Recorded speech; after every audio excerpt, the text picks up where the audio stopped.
Hey, somebody just came in. That might be Joan now. Pardon me. Am I interrupting anything?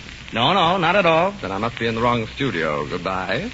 Hey, wait a minute. It's Reggie Gardner, folks.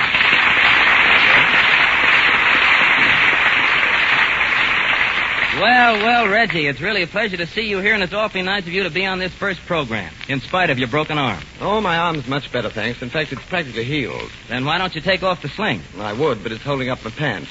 You see, I can't afford a butler. Frightful, isn't it? Say, Mr. Murphy, when are you going to introduce me to Joan Crawford? Judy, look, I'll introduce you to Joan Crawford just as soon as she gets here. Hasn't Joan been on yet? No, and we're waiting for Jack Benny, too. He just finished his own program, and he's... He'll like that.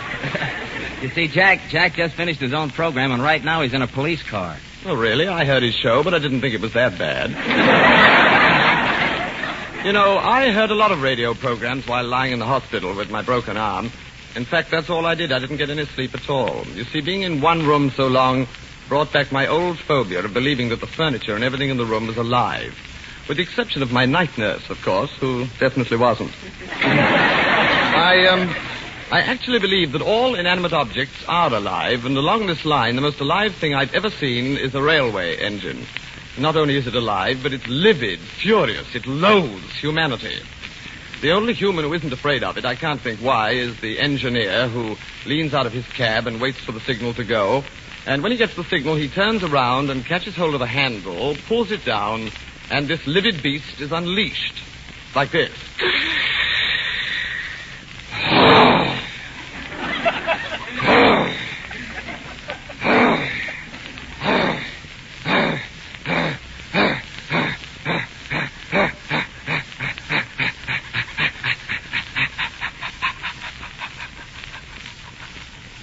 And so forth on its journey. Well, now that we've unleashed this livid thing, we find it still equally furious, and it has a colossal argument with the rails it's running on. Like this. Giddle-a-da, baddle-a-da, giddle-a-dee, biddle-a-da, baddle-a-da, biddle-a-dee, giddle-a-dee, baddle-a-da, baddle-a-da, giddle-a-dee. That goes on the entire journey. And not only does it have a colossal argument with the rails it's running on, but also all the other rails when they dare to cross its own. Like this. Biddle-a-da, gaddle-a-da, diddle-a-dee, giddle-a-dee,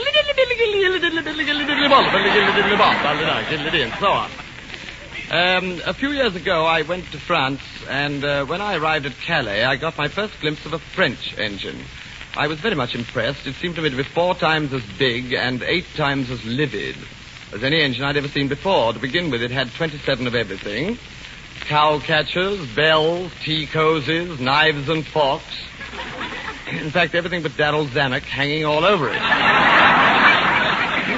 And when I was crossing the rails to get to the platform on the other side where I was to catch my train, I had to walk in front of this frightful monster, so I cowered away from it, and suddenly, to my amazement, it let out an extraordinarily effeminate voice. It seemed to me to be so enormously masculine, and yet as it started on its journey for Paris, all it managed to summon up was...